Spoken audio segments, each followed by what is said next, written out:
Assalamualaikum warahmatullahi wabarakatuh.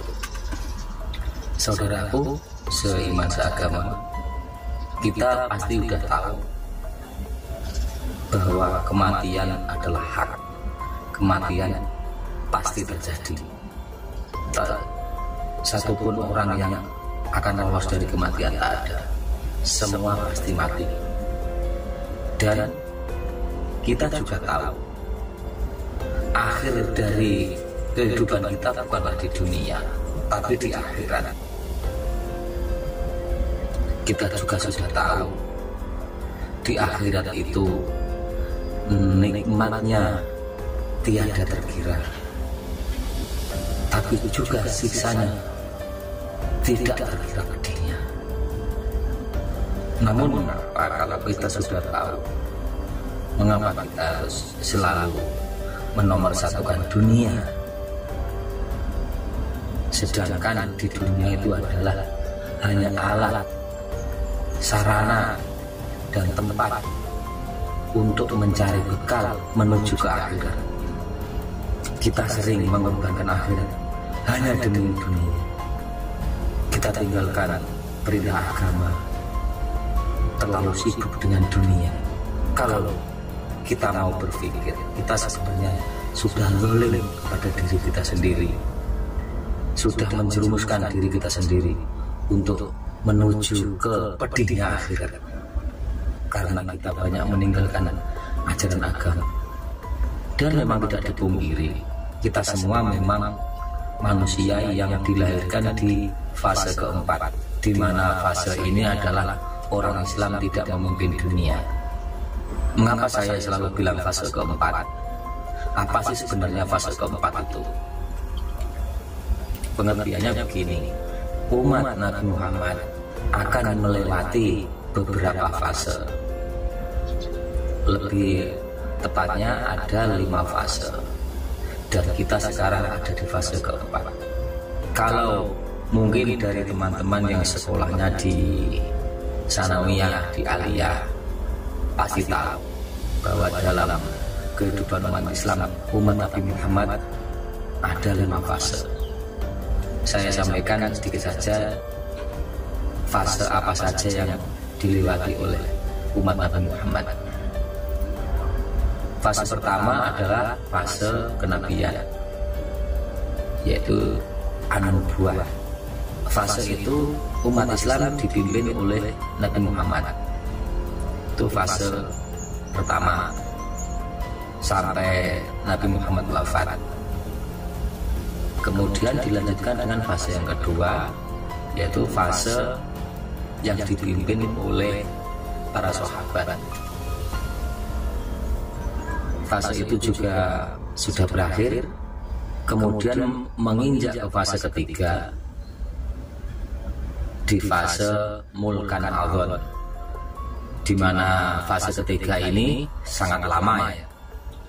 Itu dimulai dari dinasti Umayyah sampai dinasti Utsmaniyah. Ketika fase itu umat Islam memimpin dunia, dan fase ketiga itu pun juga sudah berakhir. Ditumbangkannya kekaisaran Bani Utsmani, yaitu di Turki ya, oleh orang Yahudi yang menyamar sebagai orang Turki, menggulingkan kekuasaan khilafah Mulkan Adhon berganti dengan Mulkan Jabariyah. Mulkan Jabariyah itu mulai dari 14 Maret 1924 hingga sekarang masih mereka yang memimpin. Di fase inilah orang Islam tidak memimpin. Yang memimpin adalah bangsa Barat yang dipelopori oleh Yahudi dan Nasrani. Di fase ini segala bentuk kemungkaran, kezaliman, kemaksiatan memang merajalela. Dan kalau kita tidak waspada, tidak menyadari hal itu, maka kita akan ikut juga dengan tata cara mereka. Kita akan digiring oleh mereka untuk cinta dunia dan takut akan mati.